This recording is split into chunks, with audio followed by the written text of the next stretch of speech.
I've been bulking for an entire year straight and I've made more progress than I have in years. So in this video, I'm gonna be helping you do the same thing. You probably clicked this video because you're too scared to bulk and gain too much fat, or because you think you can't gain any weight at all. Throughout this year, I've learned the ins and outs of bulking, what you should and shouldn't do, and the things to avoid altogether. You've probably been told the dirty bulk, which is eating in a massive calorie surplus. This causes muscle growth, but also causes much more fat gain. On the other hand, you can maingain. This is where you maintain your weight and try to gain muscle. This has been proven to cause minimal fat gain, but also small amounts of muscle growth. So what is the most effective way to bulk and grow muscle with minimal fat gain? In this video, I'm going to be answering that very question, along with what food you should eat, how much food you should eat, and what amount of training you should do for the best results. Should you dirty bulk? One of the biggest mistakes I see beginners and even advanced lifters make is dirty bulking. Yes, dirty bulking is effective at building muscle, but you gain a substantial amount of fat while doing it. What people think is, I can just cut after the bulk. But here's the truth about cutting. If you're natural, when you cut, you're not only losing fat, you're also losing muscle. So when you dirty bulk, your cut is going to be a lot longer. Hence, you lose more muscle. As a former big guy, I like to eat, so it's not difficult for me to gain weight. One of the biggest illusions us big guys have is giving ourselves the excuse to eat whatever we want and call it bulking. The only time dirty bulking can be slightly appropriate is when you're a skinny kid and you can't gain any weight. And I still wouldn't even recommend it. Honestly, try to avoid dirty bulking as much as you can because it can easily spiral out of control. The next common form of bulking is maingaining. The reason most people choose to do this is because they're reluctant to actually bulk, usually out of fear of gaining too much weight. Maingaining is maintaining your weight and slowly building muscle. The problem with doing this is you barely gain any muscle. Unless you're a beginner, you can't naturally gain muscle if you aren't in a calorie surplus. Maintaining your weight won't do anything in the long run. If you want to make real progress, you have to gain some weight. The last common form of bulking is lean bulking, which is being in a small calorie surplus. It has the right idea, but in my opinion, the wrong execution. Unlike maingaining, with this, you can actually gain muscle, but it's at a very slow pace. I will give people their credit, at least they're actually gaining some weight, but in my opinion, people who do this never make as much progress as they should because they don't want to gain fat. This lean is law philosophy is infecting people's minds. Everyone is scared to lose their abs or definition. People will gain 10 pounds and call it a bulk. I hate to break it to you, but that is not a serious bulk. So what is the best method to bulk? To answer that question, you need to understand the two main metabolic states your body can be in while dieting: catabolic and anabolic.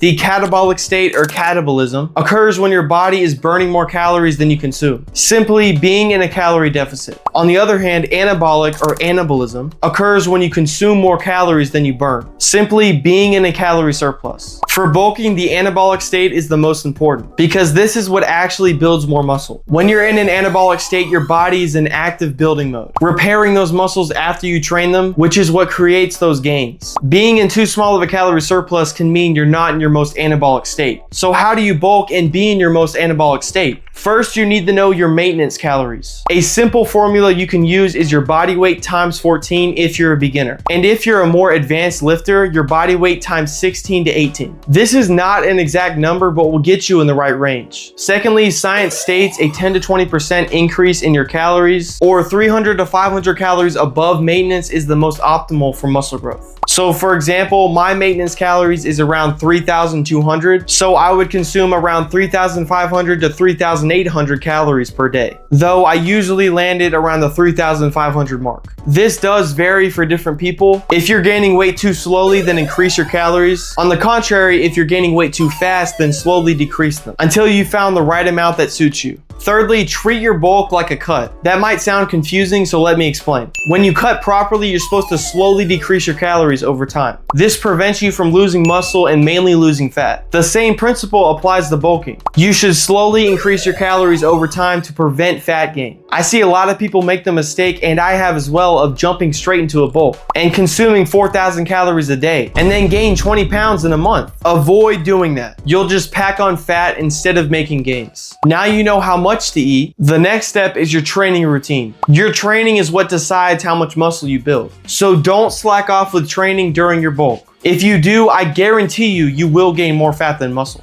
For beginners, someone who's been training for less than a year, any workout routine will work fine. And if you don't have a workout routine yet, mine will be on screen if you want to copy it. The most important part for beginners is consistency. Focus on simple movements and control the weight. Since you're a beginner, as long as you touch a weight, you will gain muscle. Obviously, I'm exaggerating, but factually, if you're consistent, it's not difficult to make gains. It gets trickier once you've been training for longer. And try to get in the gym at least 3 times a week. For intermediate lifters, someone who's been training consistently for 1 to 3 years, at this point, you've probably found the workout routine that works for you. What you want to focus on here is the intensity that you train at. Go to failure on most of your sets, train with heavier weight, and go for more volume because your muscles can handle more at this point. Try to be in the gym at least 4 to 5 times a week. For advanced lifters, someone who's been consistently training for more than 3 years, you should have a set workout plan by now. You know how to train and have made good progress in the gym. If you have a certain muscle group you're lacking in or want to fix muscle imbalances, this is the time to do it. I recommend training focused on that muscle group twice a week. That's what I did for my back this year, and I've made incredible gains. After 3 years, this is when growing muscle gets difficult. You've already made newbie gains and your progress will slow. Don't be discouraged. Train consistently with intensity and control, and be in the gym at least 5 times a week.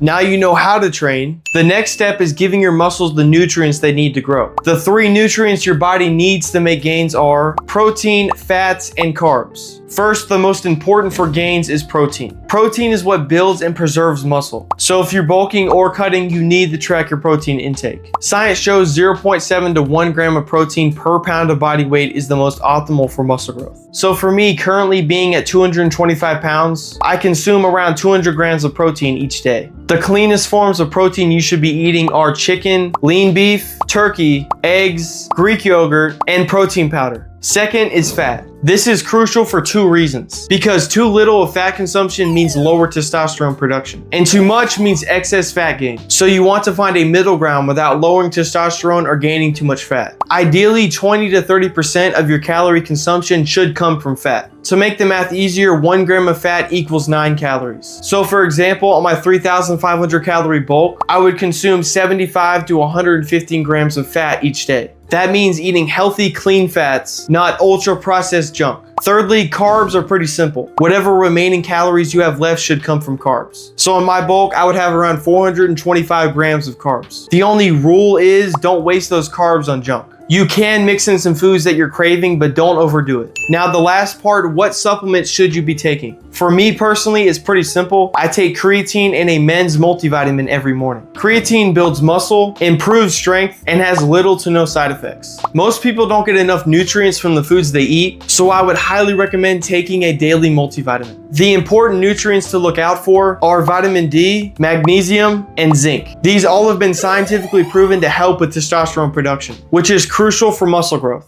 I'm gonna end it with this. Don't be afraid to bulk or gain weight. This year of bulking wasn't necessarily fun, but I needed to do it to make real progress. I would prefer to be shredded like most other people, but sometimes you have to sacrifice things to make real improvements in life. You don't have to do a year-long bulk, but if you're on the fence about bulking, I encourage you to give it a shot. And don't forget, you can always just cut afterwards. If you cut slowly, train smart, and eat enough protein, you'll retain most of the muscle you gained. If you enjoyed the video, give it a like. Feel free to comment with any questions. And as always, don't forget to subscribe with notifications on. Thanks for watching.